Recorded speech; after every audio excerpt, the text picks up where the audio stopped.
Good morning. This is Newscheck. We're live and, of course, coming to you from Broadcasting House. My name is O'Brien Kimani. We continue to track the numbers of coronavirus here in the country and beyond our borders. And, of course, later on, we'll also be focusing on the SACCOs movement and how they have been impacted by the coronavirus. At O'Brien Kimani is my Twitter handle. At KBC Channel 1. Let's first of all have a look at the reporter's diary.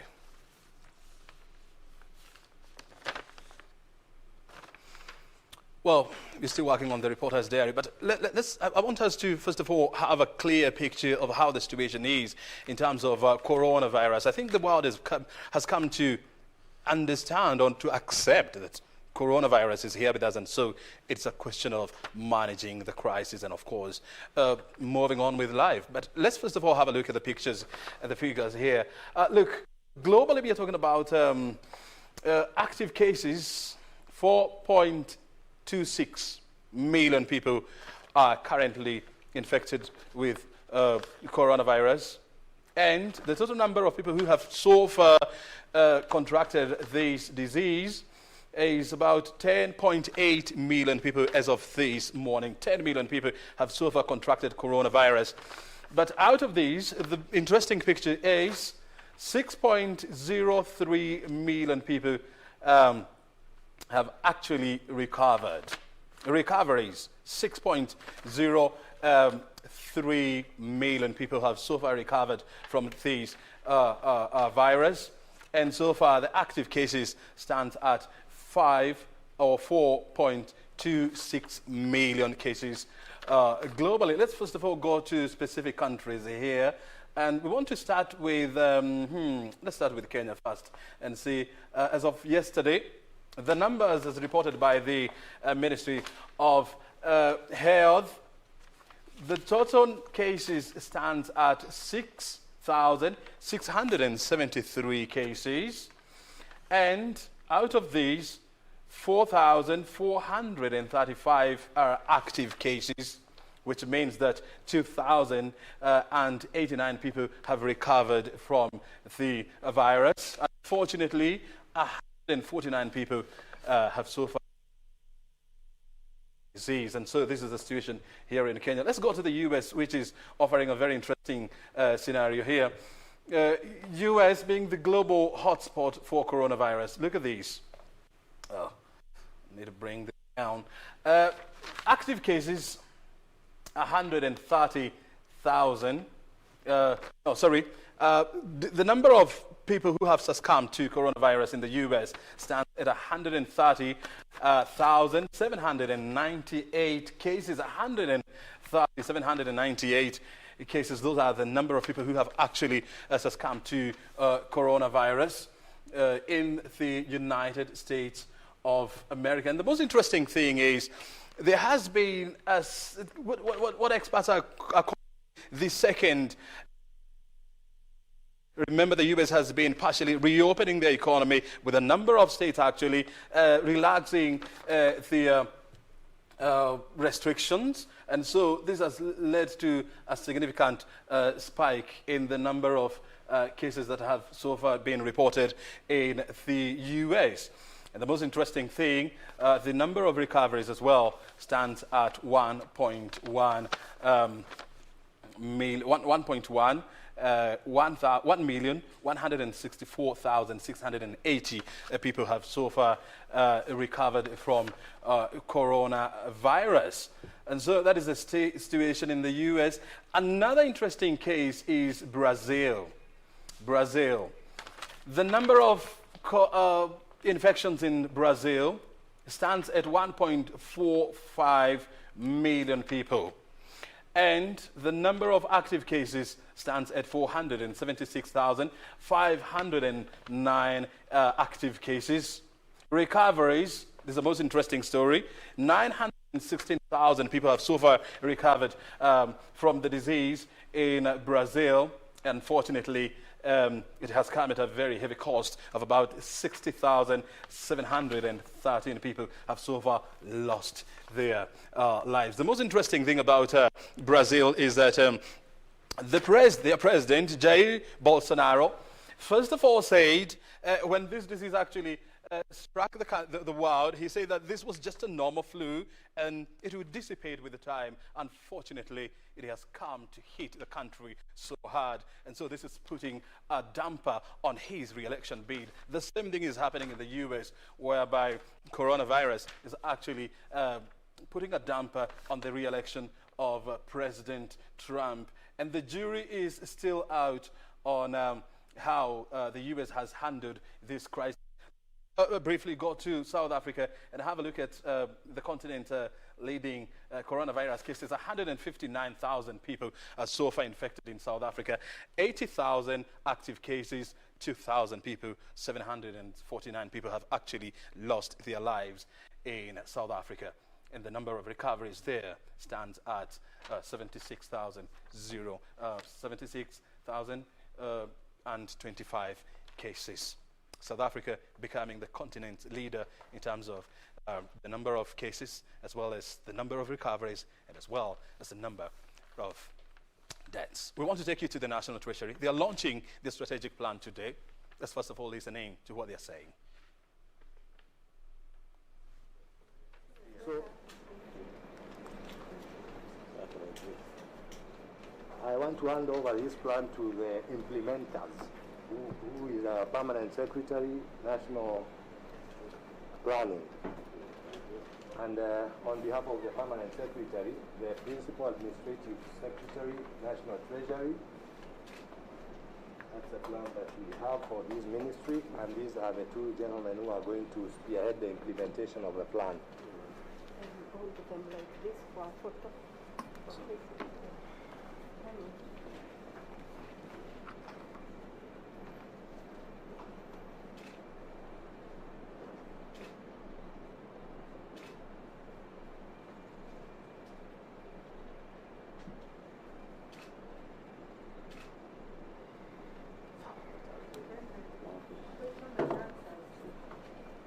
This plan is what I want to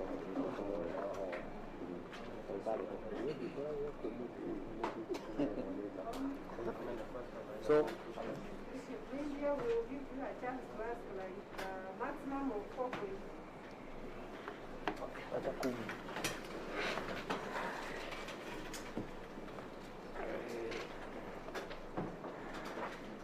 And you see the India hours.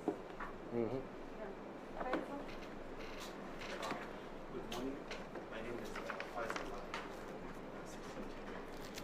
You've mentioned an array of things that the Treasury National really wants to focus on in the period that among them being debt management. Maybe if you would elaborate how you're going to try and keep down the level of debt that we have. What you're seeing on your screen actually is officials from the National Treasury, led by the Chief Administrative Officer there.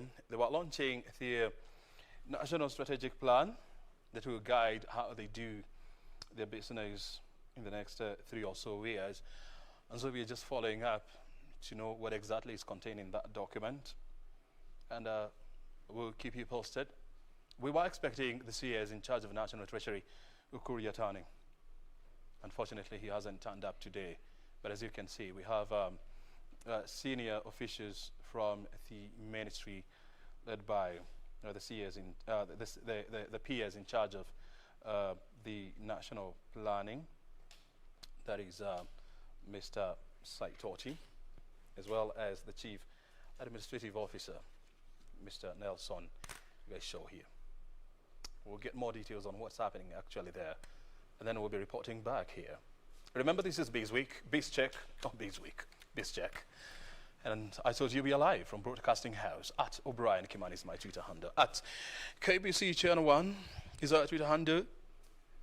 We have an array of issues that we plan to discuss on this show, ranging from the budget, coronavirus, as well as we'll also be taking you to the court to see what is happening in the corridors of justice. But now let's first of all focus on the cooperatives movement. This is the biggest in Africa, here in Kenya. It's the 7th largest in the world. and is one of the largest contributors of Kenya's GDP. How has it been impacted by coronavirus? Joining us this morning is Daniel Marube. He's the CEO of Cooperative Alliances of Kenya. Thank you so very much indeed, Marube, for finding time to be here with us. First of all, I want to hear from you. How has the industry been impacted by coronavirus? As you have rightfully noted, coronavirus has become a serious problem globally. And in Kenya, we are not spared either. And the cooperative movement, which is a people-centered business, has not been spared either. Now, number one, you will notice that a lot of businesses have closed down. Organizations have closed down. Organizations are the mother organizations, that is the source of income for their employees, who in turn are able to save in their respective cooperative society. Yep. Now, we have been impacted in 3 levels. Number one, the industry, the sectors such as tourism, aviation, transport, where the impact has been felt immediately, the circles are not able to get their monthly contributions. Their loans are not being repaid because the members of those cooperative societies and circles depend on the employment of that organization. Just a minute. And I understand we're having a small challenge with your audio, but first of all, let's have a look at it, and then we'll continue with the debate. I told you we're discussing the impact of coronavirus on the SACCOs and cooperative movement here in Kenya. If I can try to put it into perspective, it is the largest cooperative movement in Africa, and the 7th largest in the world. It dates back more than 6 decades ago. And when it comes to mobilization of funds, it actually comes second to commercial banks. And so it tells you that they have significant savings, they have significant deposits, and actually it's a major and a critical economic enabler in this country, supporting more than 10 million people. And the question is, how do we move these massive industry forward? I told you who we are having a chat with in the studio. This is Mr. Daniel Marube, CEO, Cooperatives Alliance of Kenya, joining us here. Sorry for that. We were talking about, the number of loans that have been impacted, the number of people that have also been impacted by coronavirus, and that's why we stopped. Yes. Keep going. Yeah, thank you very much. So we're saying that the impact of COVID-19 to the cooperative movement and to our members can be looked at in 3 perspectives. Yeah. Number one, from the cooperative society itself or the SACCO itself, that when our members who are employed in one organization and the organization has closed down, it means that the ability of that member to repay and remit their monthly contributions and the loan repayment has been inhibited. So it means that the cooperative society has a problem on cash flow. They are not able to have their monthly cash flows that they are used to have from that particular organization. We also have some other circles who are in government institutions and other essential services providers, and they are still in employment. Those ones, the societies themselves, they are still getting their regular income. Their monthly contributions, their loan deductions are coming as required. However, remember, over 800 billion shillings, which the movement has mobilized, this money is not stuck in banks. It is in the hands of our members doing other things. I can tell you, O'Brien, this morning, that we still have cooperative societies and the SACCOs who have not been affected because their employment has not been affected. We know more than a half of the population workers in Kenya are either on unpaid leave or are living on half salary. But let's take another impact, another angle of members. We have looked at the circles. What of the members themselves? We have a number of members out here who have committed their pay slip up to 90% or 95%. They have taken their loans and they have invested in small businesses. They are in transport sector. They are in Uber business. They have put their loans in M-Pesa and other kind of businesses. The coronavirus has impacted heavily on that particular member. That his salary, when at the end of the month, some of them, they don't even look at the payslip because imenyongwa mpaka mwisho. But it was depending on the side business that he had taken the loan to give him an alternative source of income. So you see, the member, even though your society has not been impacted, you as a person, you do not have an additional income which you were anticipating to get from the investment of your loans from the cooperative society. The business is dead, is dying, is closed down. And here you are. Your pay slip is only giving you 5,000 shillings a month. Your children are at home until next year. The consumption, your budget for the household has gone up. That is globally, in a bigger, wide sense, how the coronavirus has impacted us, the movement, from the SACCO and the cooperative society perspective, and to the member. The 14 million members in The this country. over 14 million. Over 14 million members. Yes, indeed. Tell me this. I mean, we have seen banks, they have been forced to restructure their loan book, amounting to more than 500 billion shillings, in the last 3 months. Have we seen, or have SACCOs, been forced also to embark on loan reconfiguration? O'Brien, cooperatives and SACCOs, they are member-owned. The members own the SACCO.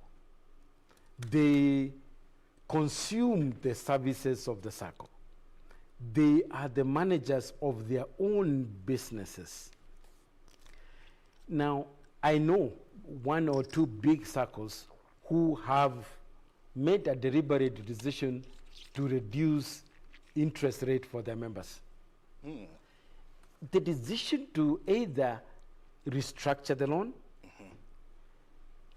reduce the interest rate, is a business decision to be taken by the members themselves. and the officials they have elected as a unit. Because cooperatives is not necessarily motivated with profits and dividends. We were created, or we create SACCOs to provide affordable access to financial services.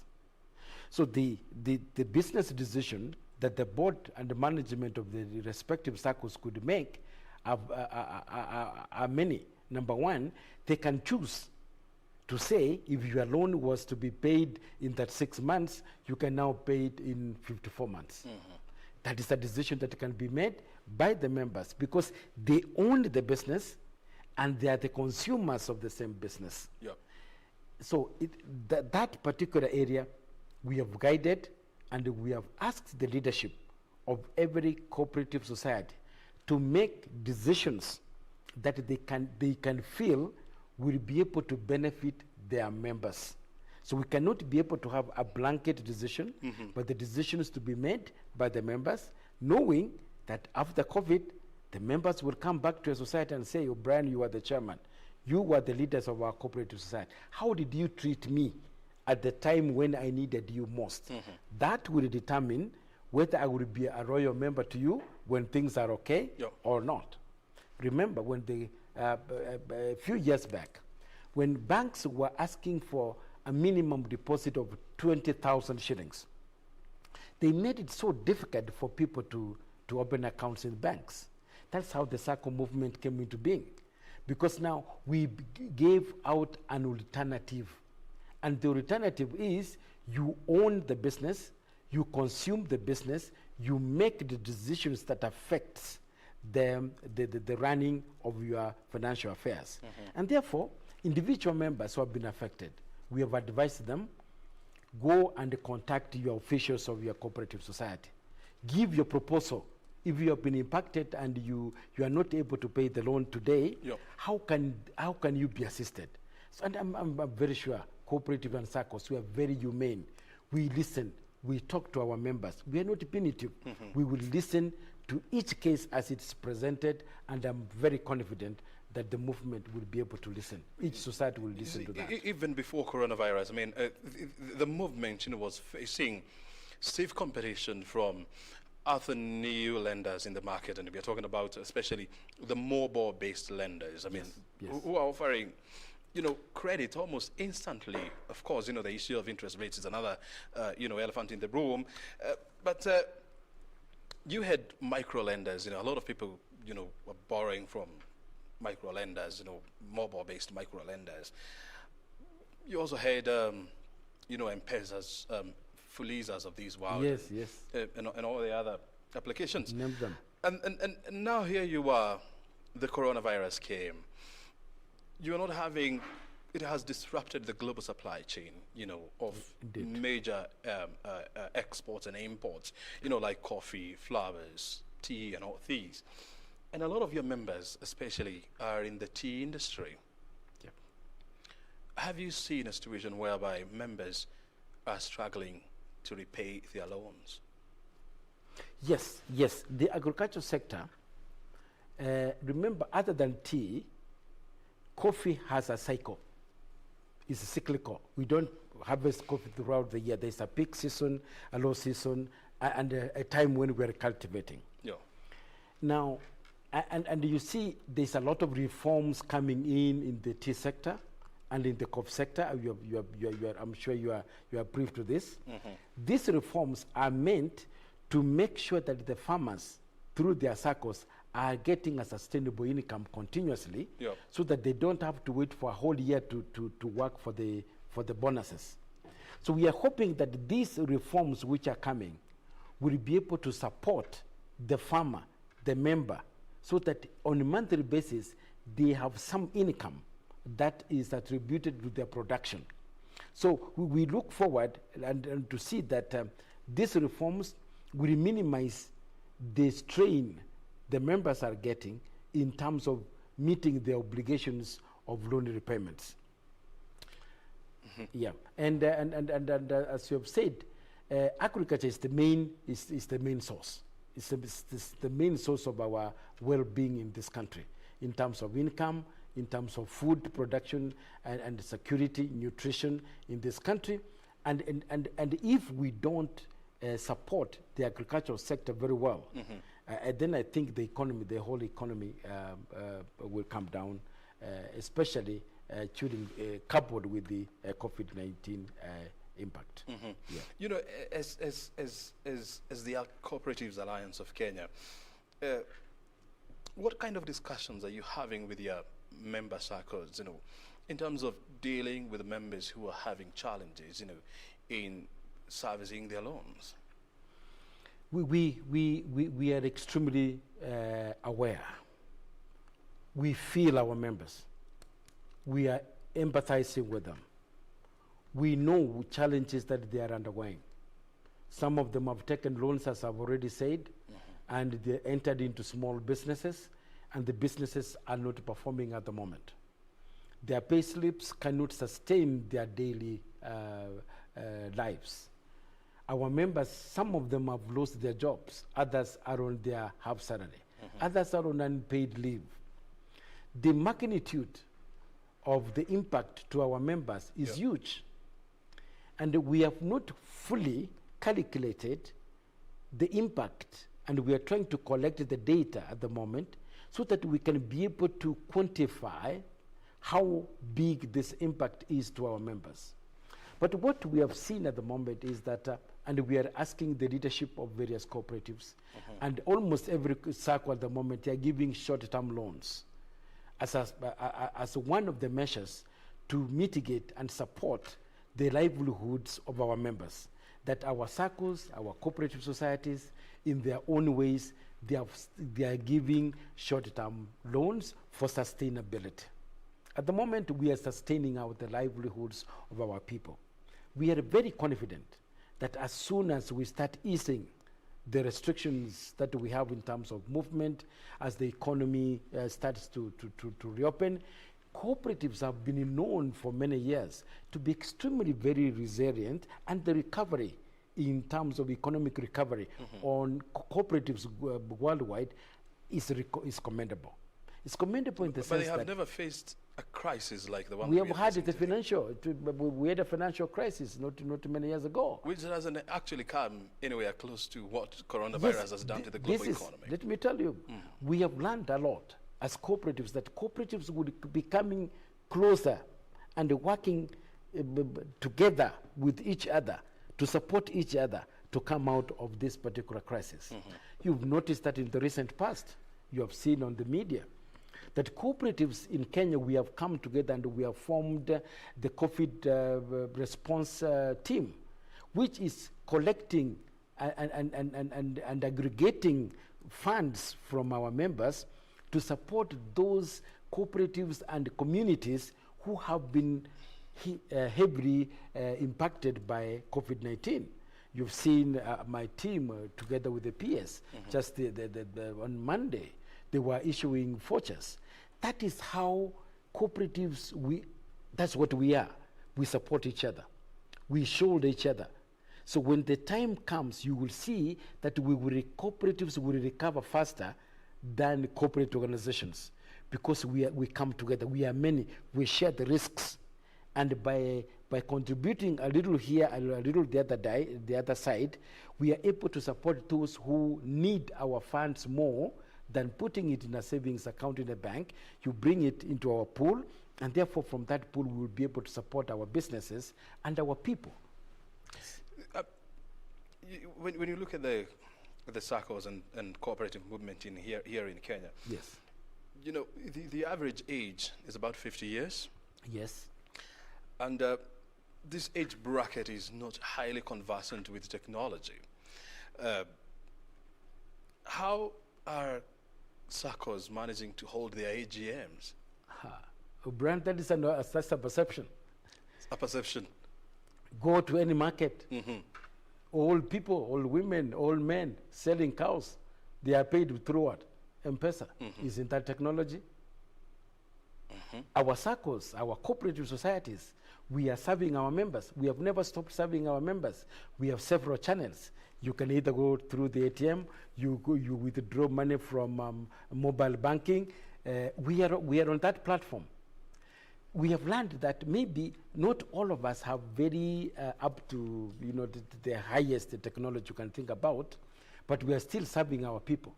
Our people are not those who didn't know how to. The survey that was carried a while ago, it showed that Kenya, in terms of mobile money, for example, using mobile phone and technology like that, we are leading in Africa. And actually, mobile money, like, for example, Safaricom, we are the leading in the world, isn't it? And who are those using that phone? It's our people. No, the question is this. I mean, yes, there is no dispute that, when it comes to mobile or M-commerce, so the uptake is good. What I'm trying to say that Kenya is a global superpower. Yeah, the uptake is good. There is no also doubt that, when it comes to transactions, online transactions, mobile transactions, I mean, here in Kenya, the industry has grown exponentially, doing almost 5 trillion transactions, on a yearly basis. But when you look at the age of members of the SACCOs and cooperatives movement, I mean, the majority of the people here do not have what you'd call, a smartphone. A lot of them operate using what you call a feature phone. Yeah. And most companies have been forced to move their meetings, to move their AGMs, on the virtual platform. And feature phones do not support, such technology. And so the question comes, how are you managing to handle your meetings with members and AGMs as well? Thank you. By the time when the coronavirus reached this country, we had done quite a number of AGMs. A few of them had not handled the AGMs. It is true, if you are taking a coffee cooperative society, for example, it could be difficult and almost impossible to hold a virtual AGM through Zoom, all right? But the board members are still meeting. Within 9-10 people are meeting. And the Commission of Cooperatives has continually provided the guidelines on how we can be able to hold meetings during such a kind of a scenario in which we are in. So for the time being, yes, we have challenges. Not all cooperative societies can be able to do a virtual AGMs. Even the corporate organizations, maybe about 10 of them have done it, isn't it? Yeah. Because now, even education, you remember the Ministry of Education has been trying to say that we can do virtual learning. It has been hindered. It has been a challenge. It has been a challenge. So how are you overcoming so this as a country, we are in that particular problem, all of us. However, we are now investing, going forward, we are going to invest on shared platforms, ICT platforms.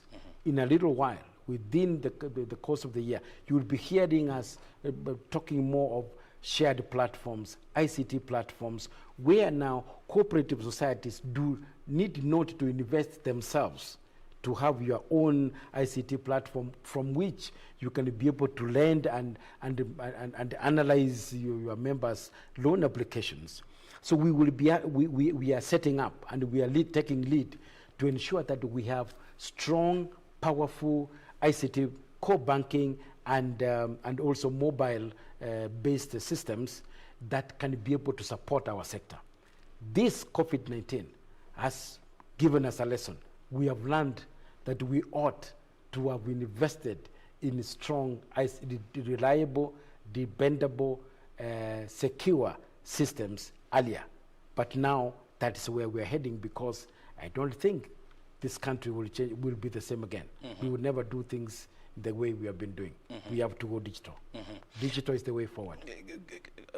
Paint for us the picture of the SACCOs and cooperatives movement post the coronavirus. Thank you.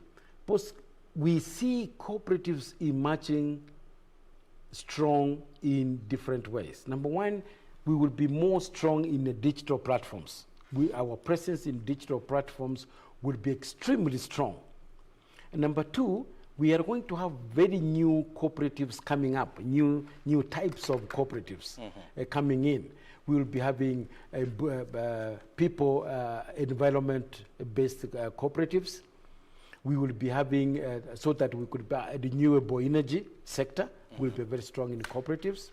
We are going to have young people, a lot of young people coming together to form cooperatives, especially to deal on value addition and manufacturing. You've noticed that we could not be able to have masks in this country. We have seen opportunities that cooperatives, we can move from our traditional way and invest in manufacturing, in value addition, in bringing the youth to take care of our ICT systems. We're going to have young people now forming cooperatives to support the movement on ICT. So yes, we are going to have new cooperatives coming.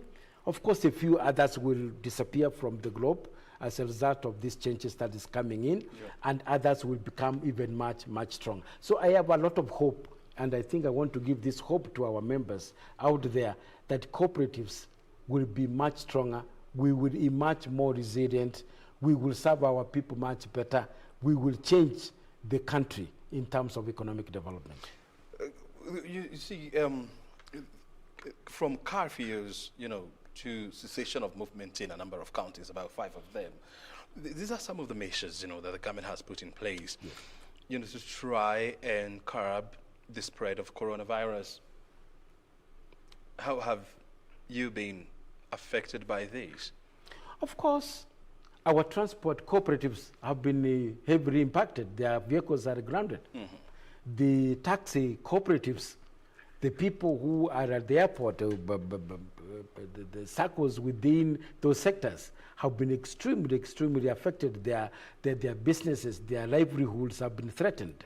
So, but however, those cooperative societies who have got branches outside Nairobi have continued to serve their customers and their members normally, because they have interconnections, they have ICT connectivity that is able to serve their members from wherever they are. Our volume of business, the turnover of our cooperatives has gone down greatly because of this lockdown. The number of hours people are working has been much lower, but now I think between 4 o'clock and 9 o'clock, people are doing their businesses rightfully okay. So of course, our business turnovers has come down. Our revenues has been minimized. Yes. We have also seen a situation whereby, schools have closed down. The debate is still on when to reopen schools and how to reopen them. Yes. And a number of private schools, unfortunately, are likely to go down with this virus because they cannot afford to pay their teachers and even the operations cost. So you're likely to have a number of teachers, being rendered jobless. And we know that, teachers form a significant portion of members, of your members, actually. Yeah, they're members of Elimu Sacco. Mwalimu and Elimu Sacco as well. Yes, Elimu Sacco carries a number of those BOM teachers, those teachers who are employed by the boards of schools. How will you help them? The impact on them, I'm telling you, is serious. We are hoping that the government, through the Ministry of Education, will think on how they can be able to support those, because schools are not able to support those BOM teachers. And there are many, because the deficit of teachers in this country is huge if you listen to Soscione and the others. So those are the teachers. Those teachers have to be who are being supported by schools. We empathize with them, and they are our members. They have taken our loans through some of our SACCOs. So those are some of the challenges that our SACCOs will really have to see. We are trying to quantify, and I tell you, by the time the report comes in, we will need to be supported. How many members are likely to be impacted? Oh, these are hundreds of thousands. Hundreds of thousands? Yes. Yeah. You will find that a national school, for example, some of the national schools, the boards are employing up to 15, 20 teachers paid through the parents. Yeah, so the numbers are big. Both private schools, BOM, we call them BOM or BOG teachers. I may not have an accurate number, but the number is significant. It's significant. I mean, you're talking about, hoping that, the government will come up with a package, to support members of Elimu Sacco, or who are likely to lose their jobs. And you're talking about, hundreds of thousands of people. As societies, how are you proactive in this? Do you have like a package that you have proposed to the government that, hey, look here, these members are likely to be impacted by this. We propose that you help them in this way. Yes. We are still on a very early stage of the impact. This impact, we will be able to assess it towards by the end of the year. We are now collating data. We are collecting data from all our cooperatives and SACCOs across the country through the sub-county offices, so that we can be able to have a true picture. By the end of the year, we will be able to present a document to the government and say, even as the government thinks of supporting the tourism sector, even as the government is supporting the small and micro businesses, the cooperatives have been heavily impacted, and I think that is where 70–80% of the support of the government to rejuvenate the survival of businesses should be. So we will be coming very strongly to seek support from the government in terms of the financial resuscitation of our businesses. So that is, we are very key. We are collecting, I don't have the figures at the moment, but very soon we will be coming with working together with the ministry, the Department of Cooperatives, and the county governments. We are on the ground collecting data and we are asking every cooperative society to keep record so that we will know how much in terms of loans which are at risk, how much is going to be written off, so that we can come to our kind government to say if there's any fund that is going to be put aside to support businesses, cooperatives should be number one. Are you a member of any SACCO? Or are you a member of the SACCOs or cooperatives movement here in Kenya? How has you been impacted? How have you been impacted by the coronavirus? And what are the remedies? At O'Brien Kimani is my Twitter handle. And at KBC Channel 1 is also our Twitter handle. We're also tracking the happenings in the world, all over the world, and of course, here in Kenya as well. And, you know, the most interesting thing, you know, coming is the about turn or change of heart on the issue of mask by U.S. President Donald Trump. He says he doesn't have any problem with mask. Remember, you know, about 3 weeks ago, he had said that, you know, mask, they make him ridiculous. But now he says that he doesn't have any problem actually, you know, wearing mask. And he makes him look like he's a lone ranger in the house because everybody else is putting on mask. And we're also keeping an eye on what's happening in China, you know, after they passed sweeping legislations on the management or security laws in regard to the management of Hong Kong. We have seen protests in the streets of Hong Kong, and China maintaining that Hong Kong is China's business and nobody else is going to interfere with these, and saying that there is no about turn in regard to how Hong Kong is managed going forward. And of course, we have seen, you know, the West coming out in huge numbers to say that this is absolutely wrong, but China maintaining, look here, we are not changing this. This is, of course, Newscheck. We are live from Broadcasting House. O'Brien Kimani is my name. We are taking a short break, and thereafter we'll be back. The discussion continues here. Stay right here.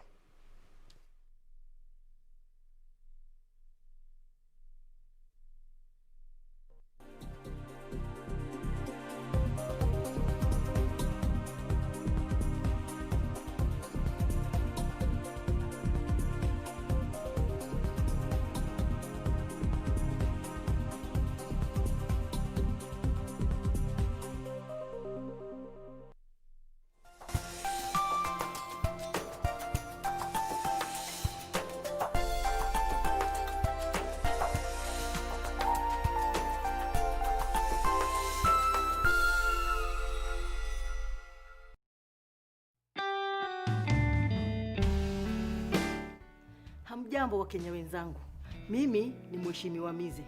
Ninalotaka kuambia ni kuwasihi ya kwamba korona iko, na ili tupigane nayo na tuishinde. Ukikohoa, tafadhali kama una ile ya kujifunika ile tissue, weka mkono hapa. Kama ni chafya yako acho na itabakia pale pale. Kama ni kukohoa yako koholea hapo. Na nakwambia tukizingatia sheria na tuitii, hii korona tutaishinda na nchi yetu tutarudi kama kawaida.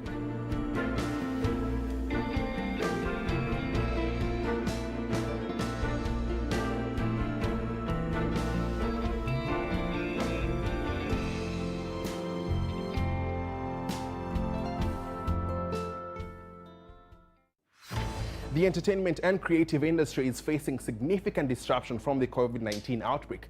Theaters have been closed, production schedules altered, events cancelled, yet demand for online content such as streaming and gaming has surged as people stay home. So how are producers engaging their consumers differently? What new techniques are being used to create and supply content? And what's changing about consumer demand and behavior? This is The Breakdown, BBC Africa's COVID-19 special program, helping you make sense of the crisis. On the next episode of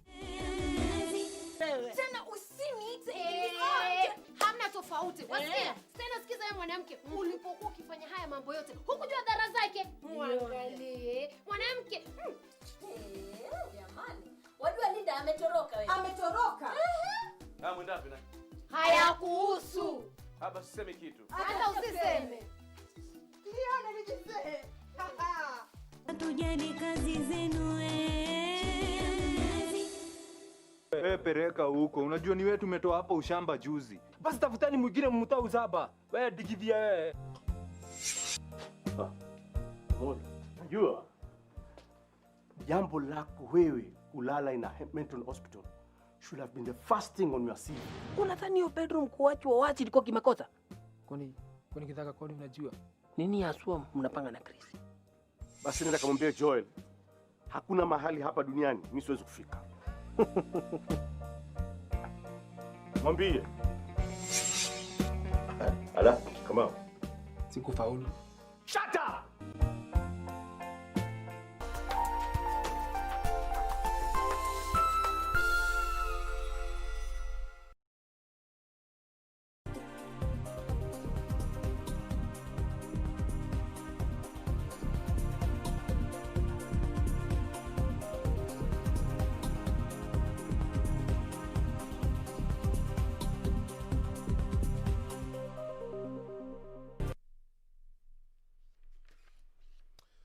Welcome indeed, and of course, thank you so very much indeed for your time and company.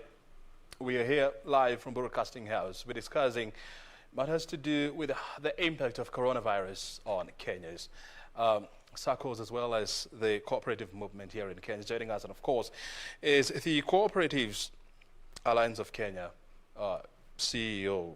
This is Mr. Daniel Marube. We continue to discuss how members have been impacted by coronavirus. And of course, I'm getting a lot of questions from, I want to imagine these are SACCO members or cooperative members who are saying, look here, I have been denied loans because I don't have a CRB certificate.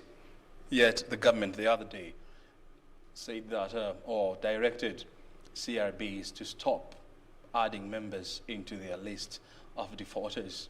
Marube, do you want to respond to that? Well, I think that as we said, that's a business decision.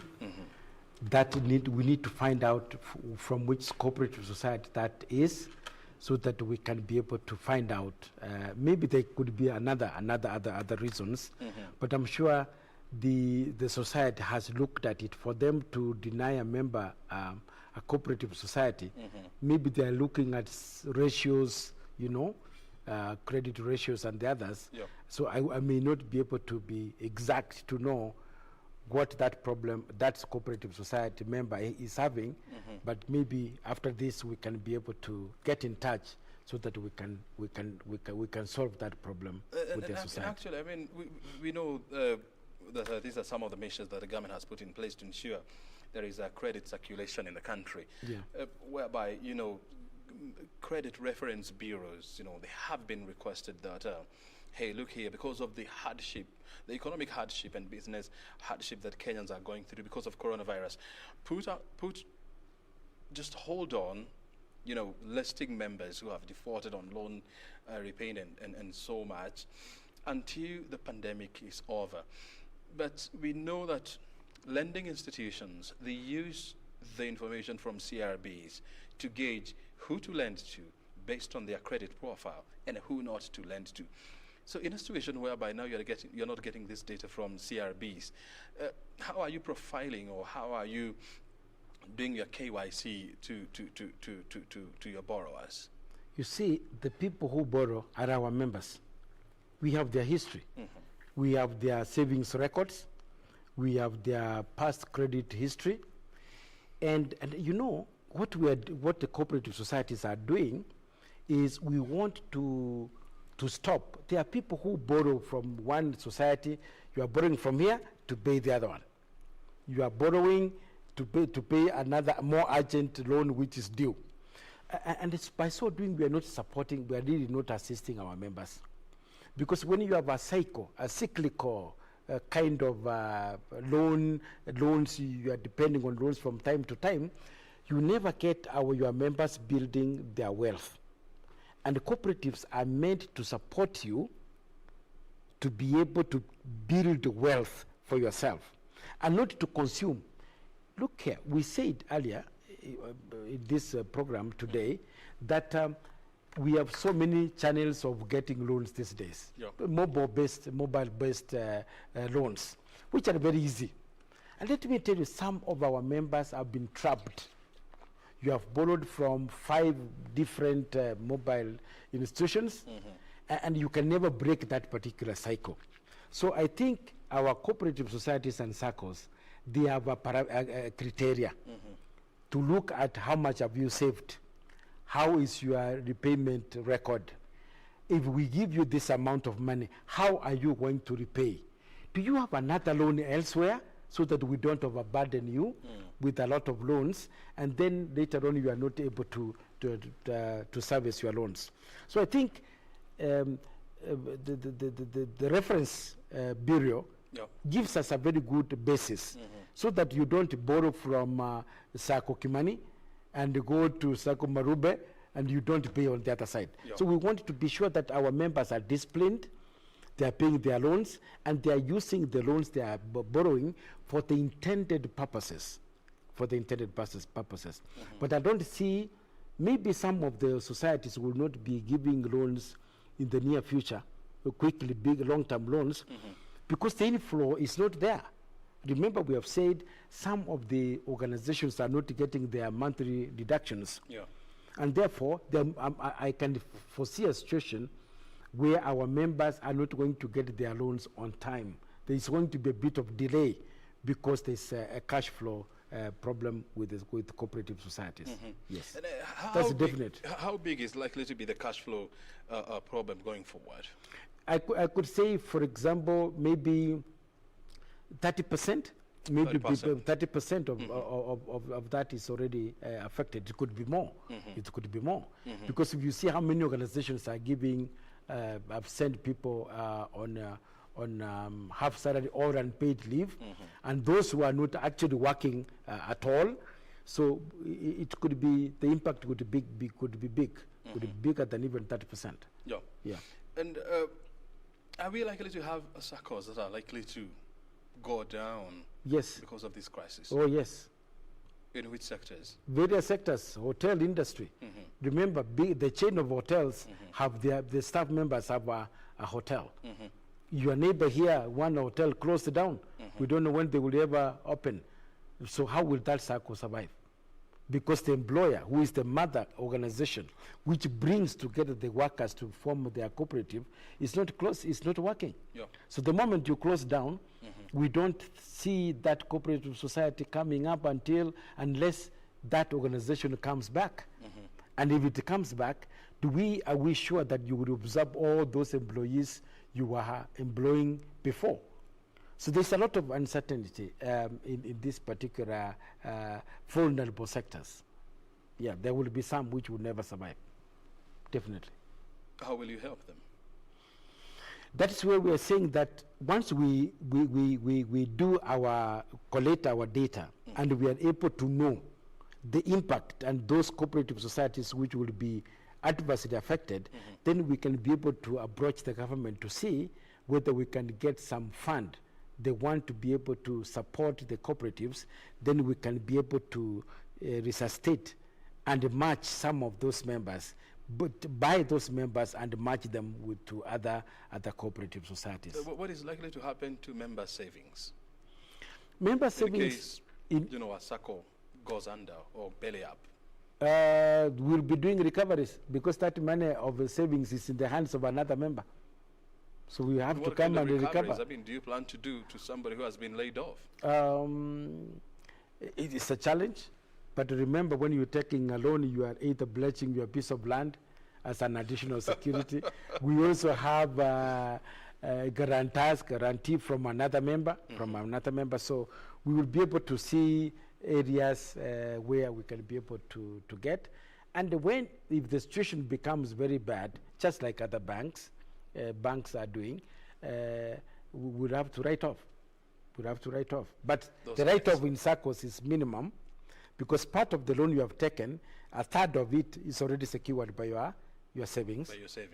And the rest is spread among the members. So we will be able to get your guarantors to support you to pay your loan.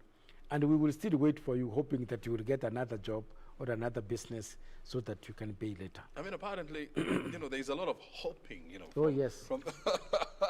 Without hope, we will not be there. I mean, in the industry. Marube, so we are likely to see a lot of, forfeitures, and property seizures by cooperative or by SACCOs, whose members, are unable to pay their debt or to service their debt because they are jobless. And so you're talking about, the movement, having a soft heart for members. So how then do you deal with this kind of a crisis, man? Look here, I am jobless. I had given my piece of land, as collateral or my pay slip or something like that. And now I don't have a job. And you want to take my land. How does that work? Have you seen in the newspapers where cooperatives have advertised auctioning of their members' properties? In the recent past, I see people, 3, 4, 5, 6 pages of auctions. I see a lot of banks, actually. Banks. But have you seen SACCOs? I've not been keen. Yeah. That's not our business. We are not in the business of auctioning and putting our members. Well, the fact that it is not appearing in the press doesn't mean that it's not happening, we don't do. Right? We are doing it. We are not doing it yet. You're not doing it yet. Because our loans are guaranteed by other members. So if I take a loan and you are my guarantor, you pledge 100,000 from your already savings. Your savings already in the bank, okay? So which means by the time I don't repay, then my society has already secured the money from your account. That's why you never see us auctioning our members' items. We don't want to do that. So you get a little bit from the guarantor, guarantors, a little bit from this guarantor, and of course from your savings. From your savings. And how do you take the savings of a person who has been laid off? They don't have any other source of income. You see, this is a very new scenario, really. We will have to think and find out how are we going. I know members also, we have insurance. We take insurance cover for every loan you take. So we also get something from the insurance companies, because every loan that you take, you also have an insurance on it. Okay? So almost I could say maybe 70 to 80% of all our loans in the SACCOs are secured. We have insurance on it. Would you recommend that, going forward, we should have a Kenya Credit Corporation, the one that you have for the banks, a similar corporation for SACCOs? A fund. In case SACCOs are unable, or in case you have a situation whereby SACCOs are going under, and then they get recompensated from the corporation, just like you have KDIC. From a fund, yes. We in our new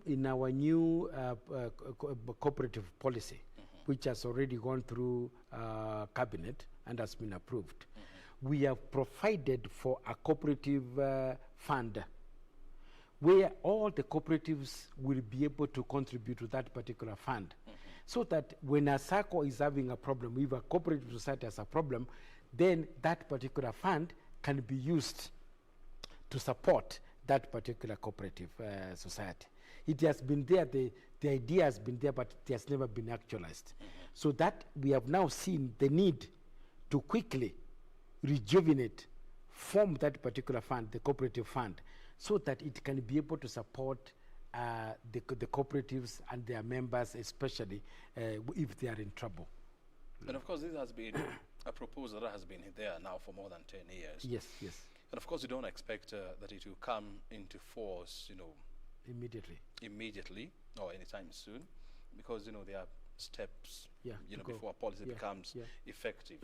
and so you're likely to have SACCOs that are likely to miss on this cake of this fund, because this policy is not likely to come into effect maybe in the next 3 or 4 months. I'm not, even though there's a lot of layoffs in organizations, and as you are rightfully noted, I am very optimistic. I'm not seeing complete doom. We will revive. It's not all gloom and doom. Yeah. The societies will wake up. We will come up stronger. We will have a bit of turbulences, but we will stabilize at one point.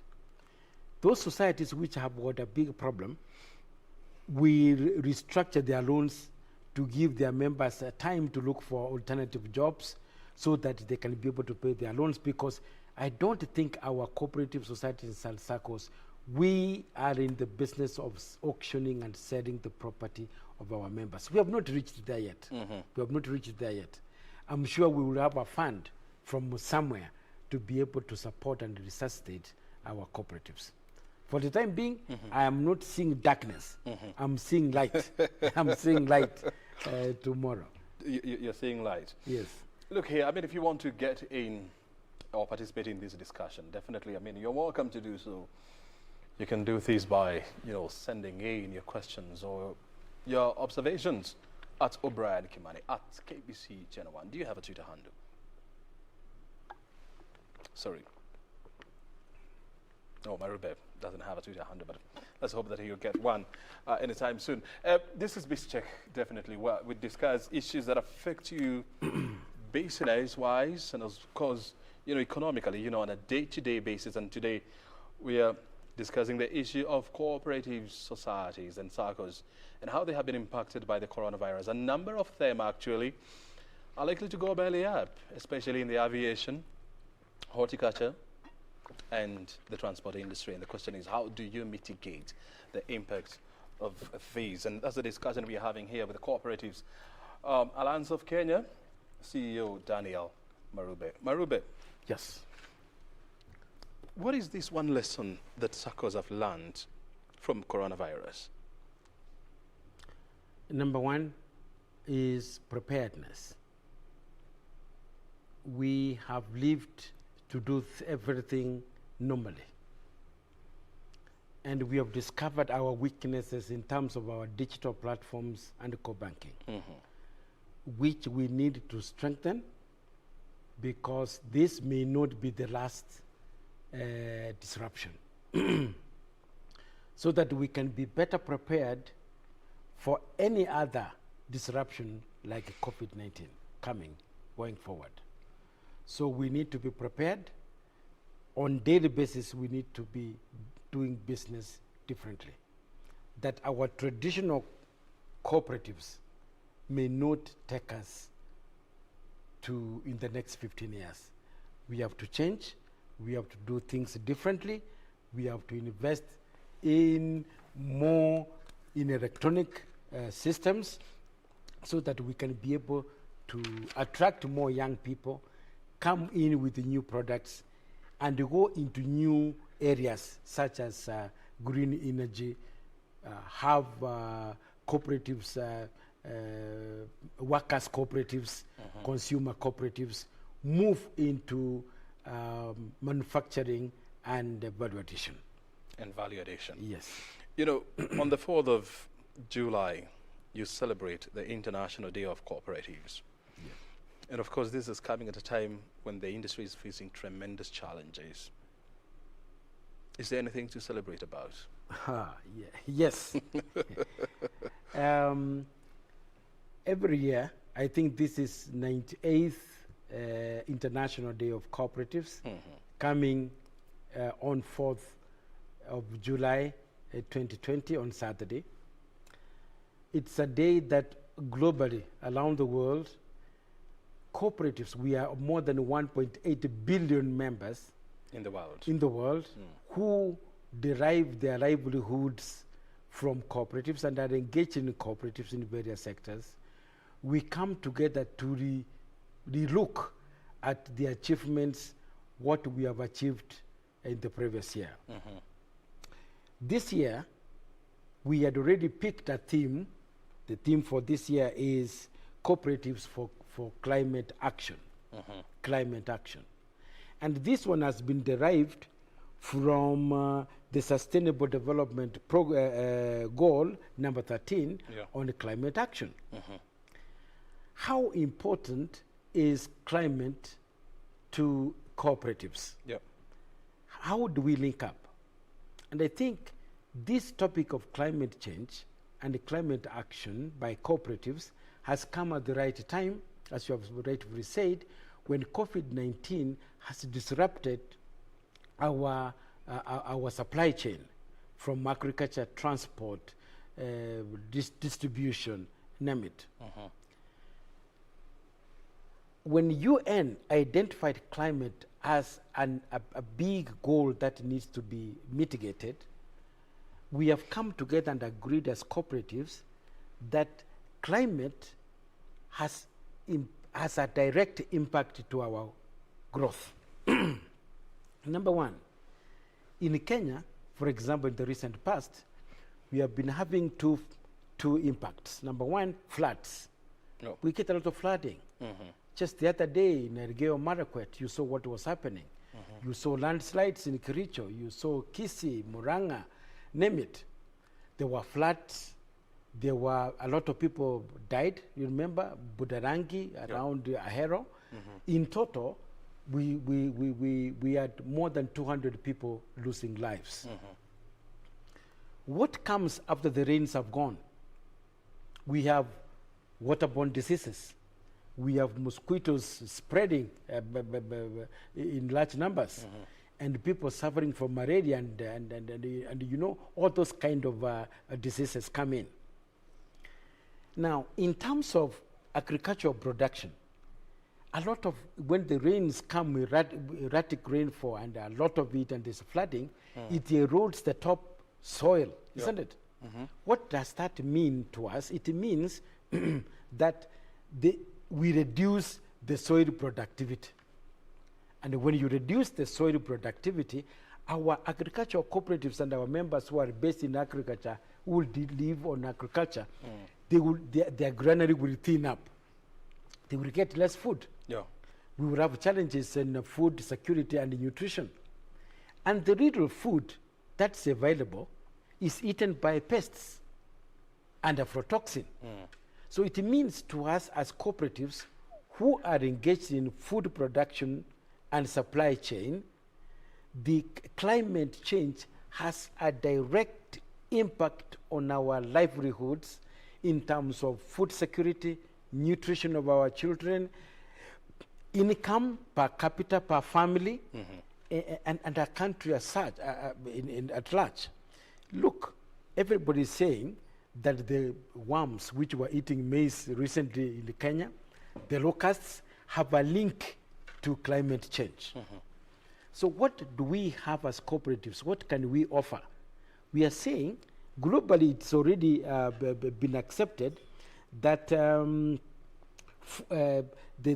use of fossil fuel and agricultural production practices contribute into the emission of carbon, which is trapped in the atmosphere, that leads to the global warming. And that global warming is what is affecting us now at the moment. In a little while, you find that we cannot predict how long the rains will take. We have longer periods of droughts, and sometimes longer heavy rains come when it is not predicted. Our rivers are drying. When the rivers dry, it means that the cooperative members who are depending on rain-fed agriculture will not be there. We will have conflict amongst our communities because their pasture will be thinning up and the water is not available. And then you will find that the pastoralist communities are fighting to feed their animals on pasture and water. So we are saying cooperatives as corporates and the cooperative members, the 1.4 million people, we have a hand to minimize the emission of carbon to the atmosphere. What can we do? We are saying we need to start asking the youth to form cooperatives on renewable energy so that we can use wind, we can use solar, so that we can minimize the cutting of trees and reducing our forest cover. That's the responsibility. And we are urging our cooperative members, plant a tree, nurture a tree every year, see it growing. If each one of us could plant 2 trees every year, those are about 3 million trees that we will be able to put on our soil, because the soil is going to feed us. Look at the air quality in Nairobi. The air quality is not good. I'm told it's, in terms of rating, is very bad. And who is moving we are members as a cooperative movement, we are in the transport sector. We are the ones moving people from one point to the other. We have a role to play to ensure that we have a clean air within our environment. Now, youth, this is where I'm calling upon the youth, and worldwide we are asking the youth to come up. Form environmental cooperatives. Cooperative that will be given jobs by the county government and national governments to clean the cities, to deal with the disposal of waste disposal. Come up with ideas on how we can be able to recycle our waste material. So that, and I really thank the government. You remember they are already employing about 200 youth to do the cleaning mtaani. Yeah, through the Kazi Mtaani. Yeah, that Kazi Mtaani should not go in vain. Those young people should form cooperatives. Those youth should be turned into cooperatives so that sustainably the county government of Nairobi can hand over the cleaning of the city and the drainages into those cooperatives sustainably. Yeah, and I mean, when you look at the theme for this year, which is a cooperative for climate action, yes, which is linked to the SDG number 13, yes, that addresses climate change. How do you manage to link this message with the cooperatives movement, especially to members who are pretty much advanced in age? Those are the people who have the land. The land owners are the old people. The people who have coffee and tea are not young people. They are their parents, isn't it? Yeah. What we are asking them is, it's high time we hand over leadership. It's high time we encourage the youth to come into cooperatives, because cooperatives, that is where employment can be created. That is where money is. They can take over and be able to improve and do value addition on our dairy sector. We have coffee. We don't have to do sell our coffee in terms of bags and beans. We need to come up and have cooperative coffee shops in Nairobi that can be able to have a very strong brand name. So we are saying that and let me tell you, the old people don't destroy vegetation. They are not destroying the ecosystem. It's the pressure on population. Yeah. Look at the data from our recent the recent census. How many people do we have below 35 years? About 60%? 60, over 65%. Almost 70%. 70% of our population is below 35. So it is for the good of the people who are below 35 years to maintain the climate, to mitigate, to minimize the carbon to the atmosphere from their country, because they have more years to live on Earth than their grandfather who is 75 years old. So are they buying the message? Oh, yes. That's where we are saying, and we are encouraging county governments, and the national governments, let the youth, support the youth to form environmental friendly cooperatives and support them. Tree planting, cooperatives, and you have seen me and my team, every year, such a time, in October, we go out to plant trees. Every cooperative society and the circles at the moment, we have a budget, a smaller budget on Environment Day, that we are encouraging our children. We go as families with children to go and plant trees, because unless we plant trees and look for alternative source of energy to be used at home, such as solar energy and biogas and the rest, then we will be destroying the country in which we are living in. Tell me this. I mean, you're having, or you're celebrating this day during a very unprecedented times. Oh, yes. Of coronavirus and social distancing and True. wearing of masks and all that. How do you plan to celebrate this day?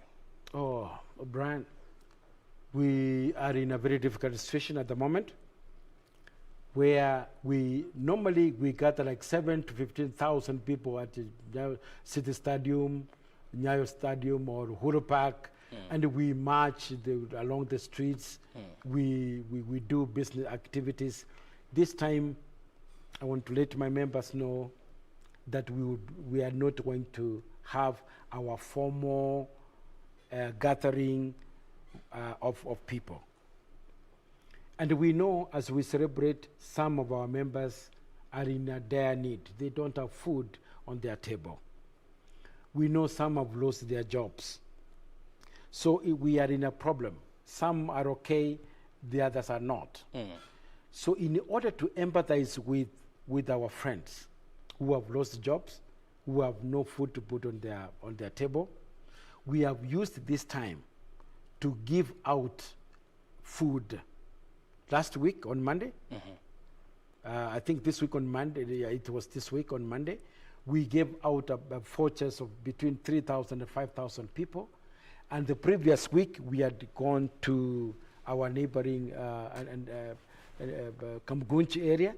We gave another 3,000 families a voucher. We are not minimizing hunger in their families, but we are empathizing. We are giving that solidarity that we feel you, that you are in trouble and you need to be supported. As part of our principle number 7, to supporting each other. So we are telling our members that this Saturday, we will not be having our normal gathering, but we will ask each member of a cooperative society to take time, go and support one person. There is somebody next to your home who has not had a meal. Give him a packet of unga. Give him something small as a sign of celebration and support of our community and our members. So this week, Saturday, you will not see us with the banners dancing, but in the village, in your own right, please buy something, buy a voucher, go and do a small shopping and give your neighbor. That is how we want to celebrate our cooperative day this year. And how do you expect them to do things, without exposing themselves to infection or exposing the people they are visiting to these virus? Number 2, the reason why the government is putting a lot of measures in terms of wearing the mask, wash your hands, keep social distancing, is for our own survival. It's for our own survival because we want our members to survive COVID so that we can come together and build our cooperatives and the nation together. We need you alive. You need me alive at the end of this COVID, which is, I'm very sure that by next year we will be having some remedy, some vaccine or some medication. So we will still insist to our members, let us observe the guidelines faithfully as offered by the Ministry of Health, by the government through the Ministry of Health. Even as you go to support and giving support your friend, please observe the regulations as provided and the guidelines as provided by the Ministry of Health. We cannot lose sight of that. We can't lose sight because we need to be alive. But then that member who is hungry, we are going to give them shoulder to lean on. And shoulder, you mean by giving them food donations and food donations, yes. Yes. Are you also likely to have like virtual meetings or speeches? We are working on it. You will be seeing in the course of the weekend various cooperative leaders in various forums talking about cooperatives and what they are doing to support their members. Yes, from tomorrow up to all the way the whole of next week, there will be a lot of discussions like this in various forums. Yes. And of course, one of the things that you have learned, as we come to the end of this program, is how to incorporate, young people into the cooperative movement in this country. And this is a debate that has gone on for quite a long time. And right now, it has come to the fore why there is a need to incorporate, young people into this movement. Going forward, how do you plan to mobilize young people, to join into the cooperatives movement? Number 1, we are digitizing our systems. I remember I've already said that we are going to start having shared ICT platforms, which will enable our young members of the cooperative movement and circles to access their records, their financial transactions through their mobile phones, which we are already doing. Quite a number of big circles are already offering digital platforms as good as what the big banks are offering. Number two, we want to encourage different forms of cooperatives which can be able to relate very well to the young people. So young people will be, we are investing for them. We will create products and new products so that they can be able to relate themselves very well with the cooperative movement. There will be a lot of reformation. Reforms are going to come in the coming years because this disruption has taught us some lessons. We need young people.